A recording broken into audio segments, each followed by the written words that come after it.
എല്ലാ രാഷ്ട്രീയ പാർട്ടികൾക്കും എല്ലാ നേതാക്കൾക്കും ഉപദേശം നൽകുന്ന നേതാവ് പ്രശാന്ത് കിഷോർ. അദ്ദേഹം ഇപ്പോൾ ബീഹാറിൽ സ്വന്തം പാർട്ടി ഉണ്ടാക്കി തിരഞ്ഞെടുപ്പിൽ മത്സരിക്കുന്നുണ്ട്. സർവേകൾ സൂചിപ്പിക്കുന്നത് അദ്ദേഹം ഇന്ത്യ മുന്നണിയെ പരാജയപ്പെടുത്തുമെന്നാണ്. കാരണം ഭരണവിരുദ്ധ വികാരം അദ്ദേഹം പൂർണ്ണമായി തന്നെ തങ്ങളുടെ പാളയത്തിലേക്ക് എത്തിക്കും. ഇനി അദ്ദേഹത്തിന്റെ നീക്കങ്ങൾ എന്തായിരിക്കും? ഏറ്റവും ലാഭകരമായ, എളുപ്പമുള്ള, ചിലവില്ലാത്ത, മൂലധനം മുടക്കില്ലാത്ത ബിസിനസ്സാണ് ഉപദേശം കൊടുക്കുക എന്നത്. അതൊരു ബിസിനസ്സാണ്. തിരഞ്ഞെടുപ്പിൽ മത്സരിക്കുന്ന രാഷ്ട്രീയ കക്ഷികൾക്ക് താൻ റിസർച്ച് ടീം ഉണ്ടാക്കി എന്തെല്ലാം തന്ത്രങ്ങളാണ് നിങ്ങൾ ഒരുക്കേണ്ടത് എന്ന്. ഉപദേശം കേട്ട ആൾക്കാർ ചെറുതല്ല, പ്രധാനമന്ത്രി തൊട്ട് മുഖ്യമന്ത്രി വരെ. 2014 ശ്രീ നരേന്ദ്രമോദി ഉപദേശം കേട്ടു, BJP അത് കേട്ടു. അതിൻ്റെ പ്രയോജനം സീറ്റുകളുടെ രൂപത്തിൽ, അധികാരത്തിന്റെ രൂപത്തിൽ ലഭിച്ചു. മമതാ ബാനർജിയും കേട്ടു. അവരൊക്കെ സ്വന്തമായി അടിത്തറയുള്ള ആളുകൾ തന്നെയാണ്. മമതാ ബാനർജി കേട്ടു, പ്രയോജനമുണ്ടായി. ജയലളിത കേട്ടു. അതെ, ഇന്നത്തേക്ക് സ്റ്റാലിൻ വരെ കേട്ടിട്ടുണ്ട്. സ്റ്റാലിൻ വരെ കേട്ടു, ജയലളിതയും കേട്ടു, സ്റ്റാലിനും കേട്ടു. അത് മാത്രമല്ല, ഈ ആന്ധ്രാപ്രദേശിൽ ജഗൻമോഹൻ റെഡ്ഡിയും കേട്ടു. അപ്പൊ തൊട്ടതെല്ലാം പൊന്നാകുന്ന മിഡാസ് ടച്ച്. അതാണ് ഈ പ്രശാന്ത് കിഷോറിന്റെ ഒരു ജാതകം. ഉത്തർപ്രദേശിൽ മാത്രം കാലിടറി. അത് രാഹുൽ ഗാന്ധി, അഖിലേഷ് യാദവ് കംബോ അതിനുവേണ്ടി കഴിഞ്ഞ നിയമസഭാ തെരഞ്ഞെടുപ്പിൽ പ്രശാന്ത് കിഷോറിന്റെ തന്ത്രങ്ങളൊന്നും വേശിയില്ല. അവിടെ യോഗിയുടെ തേരോട്ടം കണ്ടു. അപ്പൊ വിജയപരാജയങ്ങളുടെ ഒരു സമ്മിശ്ര രൂപമാണ് ഉപദേശത്തിന്റെ രൂപത്തിൽ. ഉപദേശത്തിന്റെ ഒരു സ്റ്റേജ് എല്ലാം കഴിഞ്ഞ് ആദ്യം പോൾ പ്രവചന വീരനായിട്ട് വന്നു, പിന്നീട് തന്ത്രങ്ങൾ മെനയുന്ന ആളായിട്ട് വന്നു. തൻ്റെ മൂന്നാം അവതാരം, ഇതൊരു പല അവതാരങ്ങളാണ്, ജനസ്വരാജ് പാർട്ടിയുടെ രൂപീകരണത്തിൽ ആണ് ഈ മൂന്നാം അവതാരം എത്തി നിന്നത്. അത് കഴിഞ്ഞ വർഷം രൂപീകരിച്ച പാർട്ടി, ഗാന്ധി ജയന്തി ദിനത്തിൽ രൂപീകരിച്ച പാർട്ടി ബീഹാറിൽ അധികാരം പിടിക്കും എന്ന് പറഞ്ഞപ്പോൾ പല പുരികങ്ങളും ചൊളിഞ്ഞു. ഇതിൻ്റെ കാരണം ഡൽഹിയിൽ അരവിന്ദ് കെജ്രിവാൾ അധികാരം പിടിച്ച ഒരു ഓർമ്മ നമ്മുടെ മനസ്സിലുണ്ട്. അരവിന്ദ് കെജ്രിവാളിൻ്റെ ഒരു USP എന്താണ്? ഈ ഇന്ത്യ അഗേൻസ്റ്റ് കറപ്ഷൻ, റാലേഗവോൾ സിദ്ധിയിലെ വീരൻ അരവിന്ദ് അണ്ണാ ഹസാറയുടെ വലങ്കായായി പ്രവർത്തിച്ചു. അഴിമതിക്കെതിരെയുള്ള പോരാട്ടം, അതിൽ കോസ്മോപൊളിറ്റൻ ഒരു സ്ഥലമാണ് ഡൽഹി, അല്ലെ? ഇന്ത്യയിലെ എല്ലാ ഭാഗത്തു നിന്നും കടന്നു വരുന്ന ഈ വലിയ ഒരു കാസ്റ്റ് ഐഡന്റിറ്റി ഒന്നും അത്ര പ്രാധാന്യമില്ലാത്ത ഒരിടം, നാഷണൽ ക്യാപിറ്റൽ ടെറിട്ടറി. അവിടെ അത്ഭുതങ്ങൾ സ്ഥാപിച്ചു. അദ്ദേഹം തെരഞ്ഞെടുപ്പിൽ തന്നെ നേട്ടമുണ്ടാക്കി, മുഖ്യമന്ത്രി പദത്തിലെത്തി, താഴെ വീണു, വീണ്ടും 2 പ്രാവശ്യം കൂടി മുഖ്യമന്ത്രി പദത്തിലെത്തി. പക്ഷെ അദ്ദേഹത്തിന് പിഴച്ചത് എവിടെയാണ്? ഓൾ ഇന്ത്യ തലത്തിൽ പ്രഭാവം ചെലുത്തുകയും പ്രധാനമന്ത്രിയാകുകയും ചെയ്യുക എന്ന അതിമോഹത്തോടു കൂടി അദ്ദേഹം ബീഹാറിലേക്കും ഗോവയിലേക്കും ഒക്കെ കണ്ണെറിഞ്ഞു. അവിടെ ടാറ്റിക്സ്, ഗുജറാത്തിലേക്ക്, ബീഹാറിലെ ഗുജറാത്ത്, ഗോവ, മഹാരാഷ്ട്ര സംസ്ഥാനങ്ങൾ, അവിടെ പണത്തിന് പണം തന്നെ വേണം. വോട്ട് പലപ്പോഴും വാങ്ങിയെടുക്കുകയാണ്. അവിടെ കാസ്റ്റ് ബാലൻസ് എല്ലാം ഫലപ്രദമാകണം.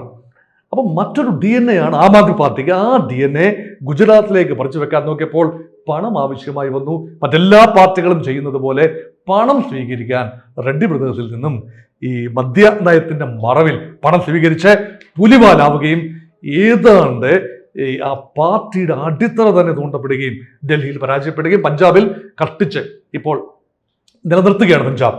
അവിടെ ഈ നാളെ തെരഞ്ഞെടുപ്പ് നടന്നാൽ എന്താകും എന്നറിയില്ല.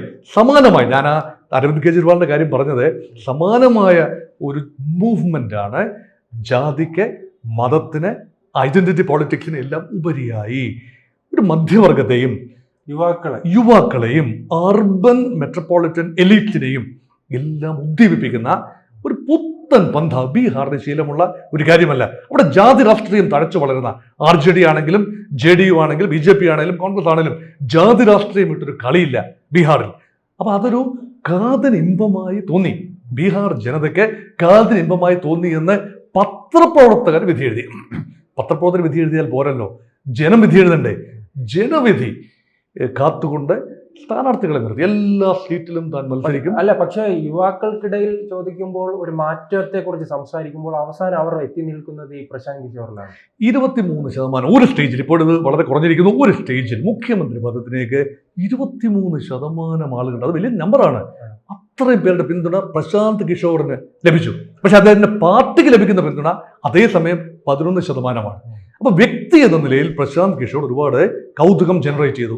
ഒരു പുതുമയായതുകൊണ്ടാണ്. അല്ല, ബീഹാർ പോലുള്ള ഒരു സംസ്ഥാനത്ത് 23% എന്നൊരു വലിയ സംഖ്യയാണ്. വമ്പൻ സംഖ്യയാണ്. അതെ, പദയാത്ര നടത്തി ആ ജനങ്ങളുടെ മനസ്സിലേക്ക്, പ്രത്യേകിച്ച് യുവാക്കളുടെ മനസ്സിലേക്ക് കൃത്യമായി തന്നെ കടന്നു കയറാൻ അദ്ദേഹത്തിന് കഴിഞ്ഞിട്ടുണ്ടല്ലോ.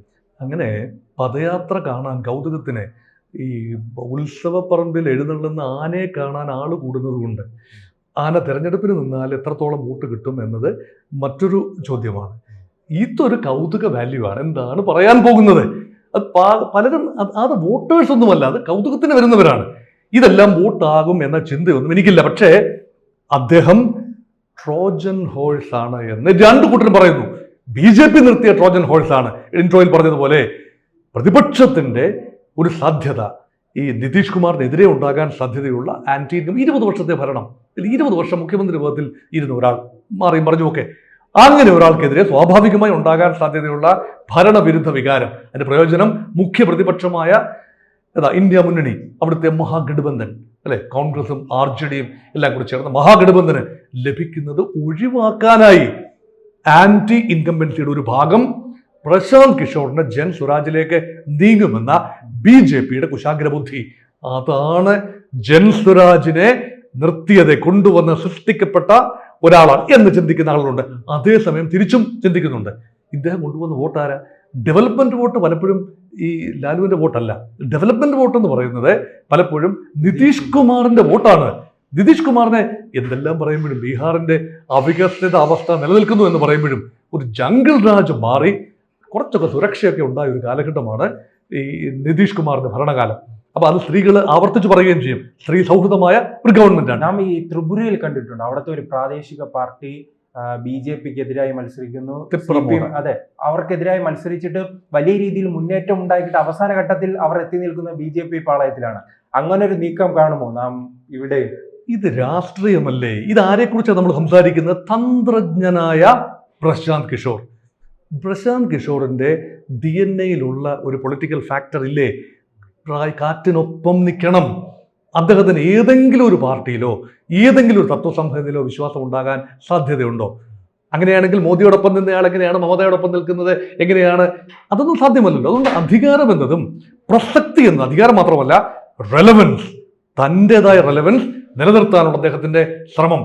ഇവിടെ അദ്ദേഹത്തിന്റെ പാർട്ടിക്ക് ഒരു സിംഗിൾ ഡിജിറ്റ് നമ്പറാണ് വോട്ട് സീറ്റുകളായി കിട്ടാൻ സാധ്യത. കാരണം കടുത്ത മത്സരം വരുമ്പോൾ അത് ധ്രുവീകരണമാണ് ഉണ്ടാകുന്നത്.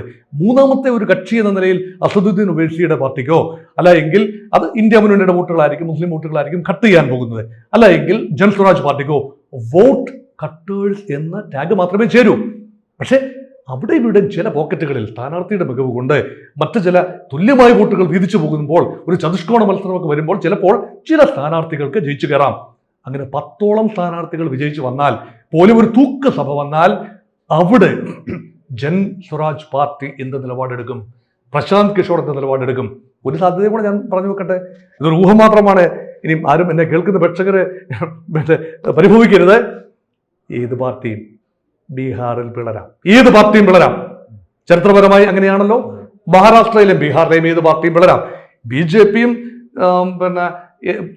RJDയും ഒഴിച്ചുള്ള അത് രണ്ടും വലിയ പാർട്ടികൾ തന്നെയാണ്. രണ്ട് പക്ഷത്തും ഏറ്റവും കൂടുതൽ സീറ്റ് കിട്ടാൻ സാധ്യതയുള്ള പാർട്ടികളാണ്. നിതീഷ് കുമാറിന്റെ പാർട്ടിയും പിളരാം, കോൺഗ്രസ് പോലും പിളരുമെന്നല്ല പിളരാം. നിതീഷ് കുമാർ ഇത് ഈ ജൻ സ്വരാജ് പാർട്ടി പിളർന്നു കൂടായികയില്ല. 10 സീറ്റാണ് കിട്ടുന്നതെങ്കിൽ 9 പേരെയും അടർത്തി എടുത്തുകൊണ്ട് ഒരു ബ്ലോക്ക് ഉണ്ടാക്കി. ആ ബ്ലോക്ക് എന്തുകൊണ്ട് NDA മുന്നണിയിൽ ചേർന്നുകൂടാ?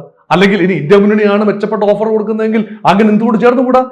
അതുകൊണ്ട് രാഷ്ട്രീയ സദാചാരമൊന്നും, ഇപ്പോൾ സദാചാരം പറയുന്ന ജൻ സ്വരാജ് തലവൻ വോട്ടെടുപ്പ് കഴിഞ്ഞ് ഒരു ഫ്ലൂയിഡ് സിറ്റുവേഷൻ വന്നാൽ ഈ സദാചാരമൊന്നും പറയാൻ ഒരു സാധ്യതയുമില്ല. അദ്ദേഹം തന്ത്രശാലിയാണ്. അദ്ദേഹത്തിന് ഒരു അംഗത്തിനുള്ള ബാല്യം കൂടെ ഉണ്ടാകണമെങ്കിൽ അധികാരത്തിന്റെ അപ്പക്കഷണം എവിടെയെങ്കിലും ഒന്ന് രുചിക്കാൻ കഴിയണം.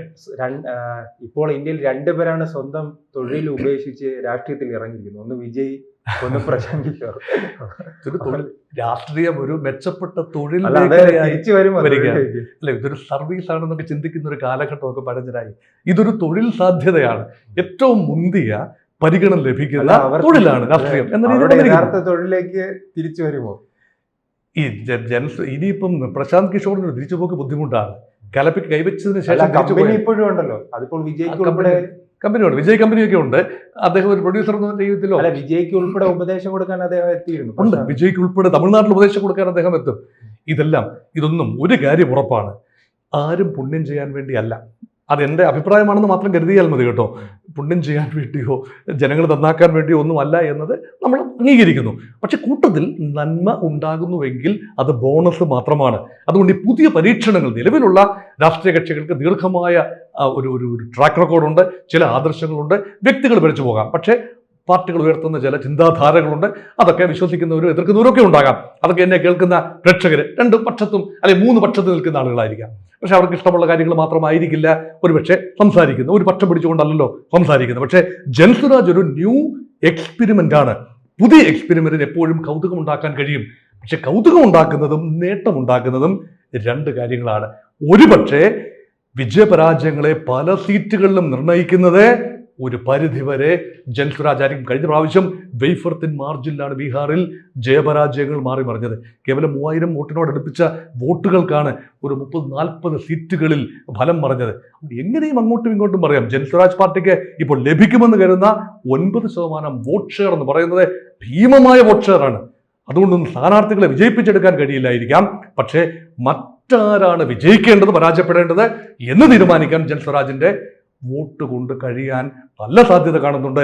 അതുകൊണ്ട് പ്രസക്തി ഈ തെരഞ്ഞെടുപ്പിൽ ജൻസുരാജിന് വലിയ പ്രസക്തി ഇല്ല എന്ന് പറയാനാവില്ല. അല്ല എങ്കിൽ പ്രസക്തി ഇല്ലാതാവണമെങ്കിൽ വൻ മുന്നേറ്റം ഏതെങ്കിലും ഒരു മുന്നണി, ഇന്ത്യ മുന്നണിയോ എൻഡിഎ മുന്നണിയോ വൻ മുന്നേറ്റം കാഴ്ചവെക്കുകയാണെങ്കിൽ ജൻസുരാജ് തീർച്ചയായിട്ടും പ്രസക്തമാകും. ഒരു 10-20 സീറ്റുമായി സാന്നിധ്യം അറിയിക്കാൻ, ജയിച്ചു വരികയൊന്നും വേണ്ട, മുഖ്യമന്ത്രി പദമൊന്നും വേണ്ട, സാന്നിധ്യം അറിയിക്കാൻ കഴിഞ്ഞാൽ ഈ പരീക്ഷണം മറ്റ് സംസ്ഥാനങ്ങളിലേക്ക് വ്യാപിപ്പിക്കാൻ ആം ആദ്മി ശ്രമിച്ചതുപോലെ മറ്റ് സംസ്ഥാനങ്ങളിലേക്ക്, ഉത്തരേന്ത്യൻ ഹൃദയഭൂമിയിലേക്ക് വ്യാപിപ്പിക്കാൻ ശ്രമിക്കാൻ ഒരുപക്ഷെ പ്രശാന്ത് കിഷോറിന് കഴിയും.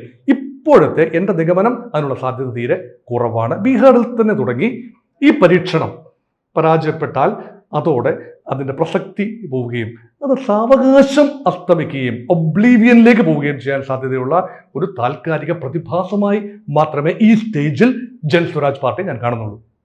കൂടുതൽ വാർത്തകളും വിശേഷങ്ങളും നിങ്ങളിലേക്ക് എത്താൻ ABC മലയാളം സബ്സ്ക്രൈബ് ചെയ്യുക, ബെൽ ബട്ടണും അമർത്തുക.